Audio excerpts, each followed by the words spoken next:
చిన్న సెలెక్టివ్ గా జరుగుతుందా ఈ ఫోన్ ట్యాపింగ్ సంబంధించి ఇన్వెస్టిగేషన్? వాళ్ళకి నచ్చని వాళ్ళు సొంత పార్టీ వాళ్ళ మీద కూడా చేసుకున్నారు. వాళ్ళు బిడ్డ మీద చేసిరు, అల్లుని మీద చేసిరు, ఇంకో అల్లుని మీద చేసిరు, సొంత పార్టీ వాళ్ళని కూడా కట్టడి చేసుకోవడానికి చేసుకున్నారు. కవిత ఫోన్ ట్యాపింగ్ కూడా జరిగిందా? అది జరిగిందనే కదా ఇప్పుడు ప్రపంచం అంతా చెప్పుకుంటుంది.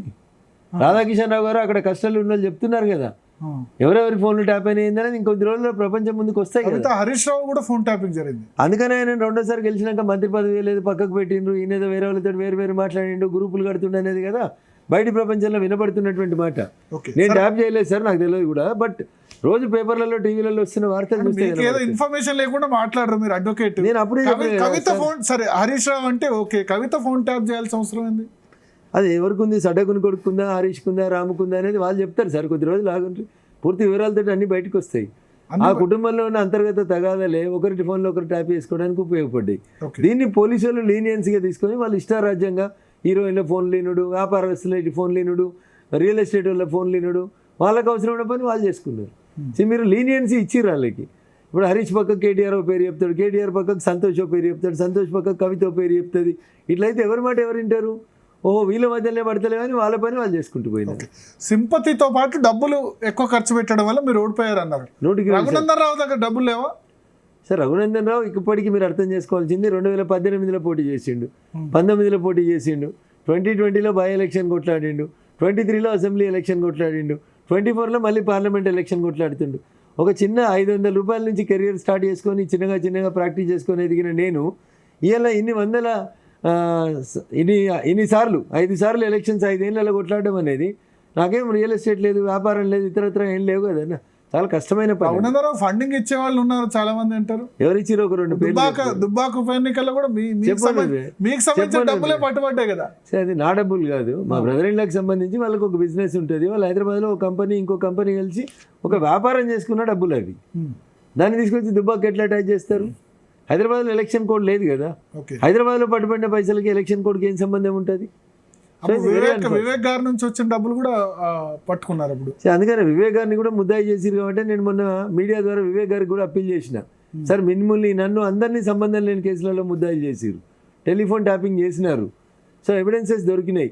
రాధాకిషన్ రావు గారు ఈ హిమ్సెల్ఫ్ అడ్మిటెడ్. దుబ్బాక బై ఎలక్షన్లో, మునుగోడు బై ఎలక్షన్లో మేము టెలిఫోన్ ట్యాప్ చేసి ఆ ప్రణీత్ కుమార్ అంటే ఆయన ఇచ్చిన ఇన్ఫర్మేషన్ మేరకు మేము రఘునందన్ రావు బంధువుల దగ్గర, కోమటిరెడ్డి రాజగోపాల్ రెడ్డి గారి బంధువుల దగ్గర డబ్బులు సీజ్ చేసినామని చెప్పారు. Sir it is N offence, ముందు ఎఫ్ఐఆర్ రిజిస్టర్ చేయండి, దానికి బాధ్యుడైన ముఖ్యమంత్రిని అరెస్ట్ చేయండి, దానికి బాధ్యుడైన మా జిల్లా మంత్రిని అరెస్ట్ చేయండి. ఇది కదా జరగాల్సింది. దాన్ని 4 రోజులు టీవీలలో పేపర్లలో పరస్పర డిఫరెంట్ స్టేట్మెంట్ ఇస్తున్నారు. హరీష్ రావు ఫోన్ ట్యాపింగ్ చేయమంటారు, మళ్ళీ హరీష్ రావు కూడా ఫోన్ ట్యాపింగ్ చేయించారు అంటారు. దుబ్బాక బై ఎలక్షన్స్ అప్పుడు దుబ్బాక ఎన్నికలకు ఇన్ఛార్జ్ ఎవరు పనిచేసిర్రు? హరీష్ రావు. ఆ జిల్లా మంత్రి ఎవరు? హరీష్ రావు. ఆ ఎలక్షన్లని ఒంటి చేతితో నడిపించింది ఎవరు? సో ఆ టైంలో ఆయన చేయకపోతే ఎవరు చేస్తారు? ముఖ్యమంత్రి విక్టిమే అంటున్నారు కదా. ఆయన విక్టిమ్ ఎప్పుడు? వాళ్ళ మామ కోపం వచ్చినప్పుడు ఆయన విక్టిమ్. అది వాళ్ళ ఇంట్లో పంచాయతీ. అది ఆయనకు మంత్రి పదవి ఇవ్వాలన్నా వద్దా? ఆయన మామ కాళ్ళు ఎప్పుడు గుంజాలి? ఆయన చేసిన తప్పు అది. దానికి నేనేం చేస్తాను, నేను ఎట్లా బాధ్యుని అవుతా అంటున్నా. ఎందుకు హరీష్ రావుకు మీకు గొడవ? ఏం పంచాయతీ? ఒకటే పార్టీలు కలిసి ఏం పంచాయతీ చేశారు మీరు? అంటే ఆయన నేను ఒక్కనే బతకాలనుకుంటాడు, ఎవరినైనా బతకనియొద్దు అనుకుంటాడు. అది తప్పు అని చెప్తాను నేను.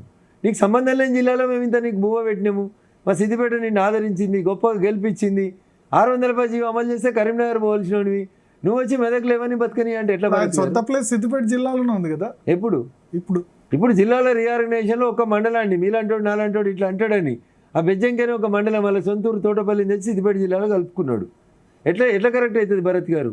వాళ్ళు బెజ్జంకోళ్ళు తోటపల్లిలో ఓటేసేది కరీంనగర్ ఎంపీకి వేస్తారు, మెదక్ ఎంపీకి ఓటేయరు. ఒకటే మండలం 600 రూపాయల జీవో సమస్య ఎప్పుడైనా భరత్ రఘునందనం లేపుతాడని ఆయన తెచ్చి అక్కడ పెట్టుకున్నాడు సిద్దిపేట జిల్లాలో. నాకేం పంచాయతీ ఉంటుంది? లోకల్ నాన్ లోకల్ ఇష్యూస్ ఇస్తే చాలా పెద్ద అవుతాయి. అట్లా అంటే నరేంద్ర మోడీ తెలంగాణ